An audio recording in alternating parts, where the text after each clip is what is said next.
There's no doctrine in the mere loss of religion, i.e. atheism, that gets you the gulag. Well, right? hang on. Oh, there is.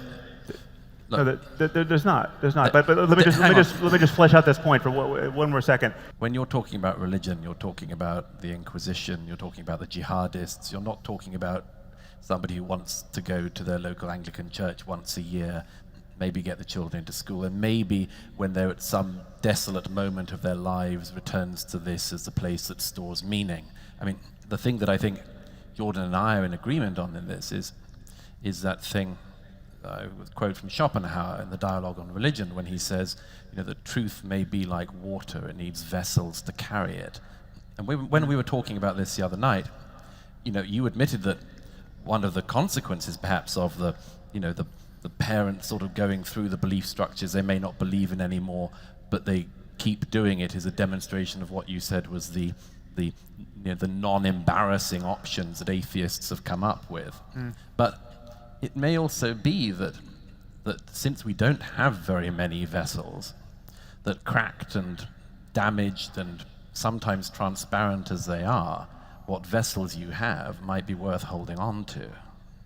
Well, no, I think the challenge here is, it feels that, well, first of all, we should first notice that these comments very often take the form of, you and I don't need this stuff, but most other people do, right? And that is, it can do that, yeah. Yes, that's inevitably, and it sort of took that form at one moment the other night, where you acknowledge that people of low intelligence are best placed in a conservative paradigm, a traditionally conservative paradigm, because there's less to think through, right? Now, obviously, you don't want your view on religion summarized by it's good for stupid people. Well, I do want it summarized to some degree that way, because one of the things yes, we do. I'm giving you the opportunity again to put this foot in your mouth. But I would say not only.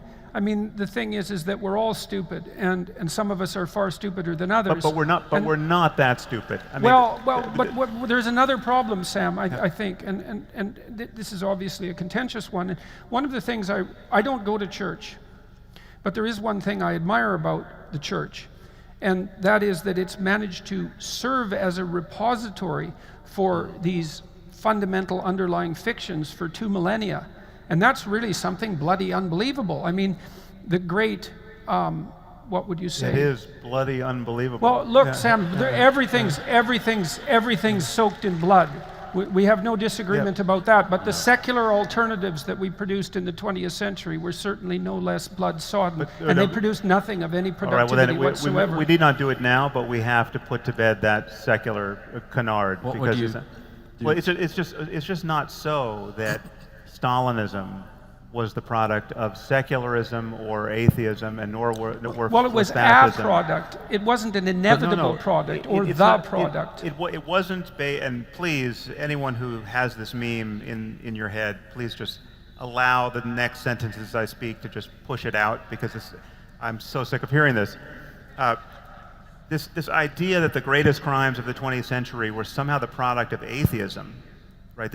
When you look at what actually engineered these atrocities, it was something that looked very much like a religion. It was a religion in every way apart from an explicit commitment to otherworldliness. It was based on that's a big difference. Dogmatism through and through. It was based on personality cults that grew up around figures like Stalin and Hitler and Mao. It was not the ideas of Bertrand Russell and David Hume that brought us to the Gulag or to Auschwitz. Yes, but then you can't say it's the thought of Jesus Christ either. Well, no, it's true. No, I can say that. I can say it was the thought of St. Augustine, and I can say it was the thought of St. Thomas Aquinas explicitly that gave us the Inquisition. This is a fact. Can I make a suggestion? Yeah. This is a general one as well as one for tonight, but the whole discussion, I said the other night in Dublin that to a great extent, when the history books are written about the period we're living in, they'll probably be described as the post-Holocaust period in history, the post-World War II era in Europe. It's still going on. So we're still going through this, trying to work out what happened. And I have to say, one thing that I, at any rate, am equally tired of is the claim that this has got to be a tennis game between the religious and the non-religious. That people say that the 20th century's crimes were committed by atheists. Sometimes true, often wrong. Or that the 20th century's crimes were committed by people who were religious. Sometimes true, often wrong. One thing... No, but you're not observing a crucial distinction here, because I would never be tempted to hold religion accountable for the bad things that religious people do that have no connection to religion, right? So if a Muslim robs a liquor store, I'm not going to blame Islam for that. Right? There's no Particularly doctrine. not then. There's no doctrine. Especially not then. Yeah. There's no doctrine that makes sense of that behavior. What I blame religion for, and likewise, there's no doctrine in the mere loss of religion, i.e. atheism, that gets you the gulag. Well, right? hang on. Oh, there is. No, there's not. There's not. But let me just flesh out this point for one more second. The only thing I blame religion for are the things that it becomes rational to do by the light of these beliefs. If you accept these doctrines, a rational and good person can be tempted to join ISIS. That's my concern. Okay. A rational and good person can be tempted to support the Inquisition.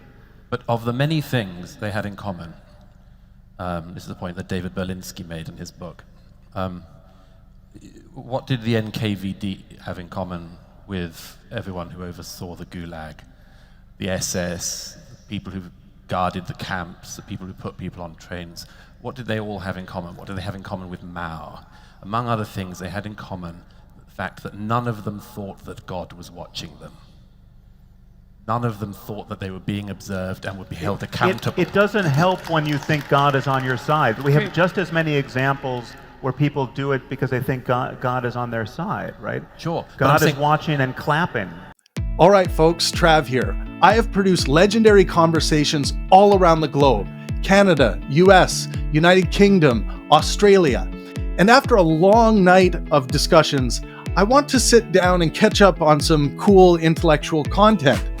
But now that I'm in a new country, Netflix says, "Oh, I'm sorry, this content is no longer available." Enter Private Internet Access VPN, my intellectual companion. Private Internet Access VPN service is not just about unlocking Netflix or Disney Plus content, it's about unlocking a whole new world of intellectual exploration. Click connect and suddenly you have access to a conversation from the other side of the globe that you never even knew existed.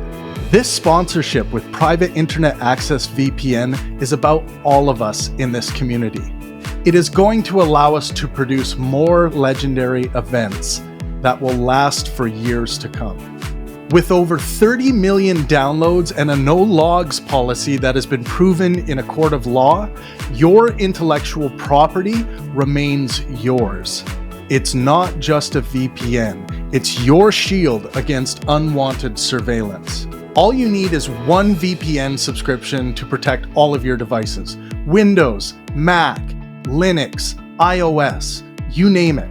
With a mind-boggling Pangburn community discount for 83%, you're only going to be paying $2.03 per month. You also get 4 months free and a 30-day money-back guarantee. All you thinkers, debaters, and knowledge seekers, hit the link below to secure your new Private Internet Access VPN deal.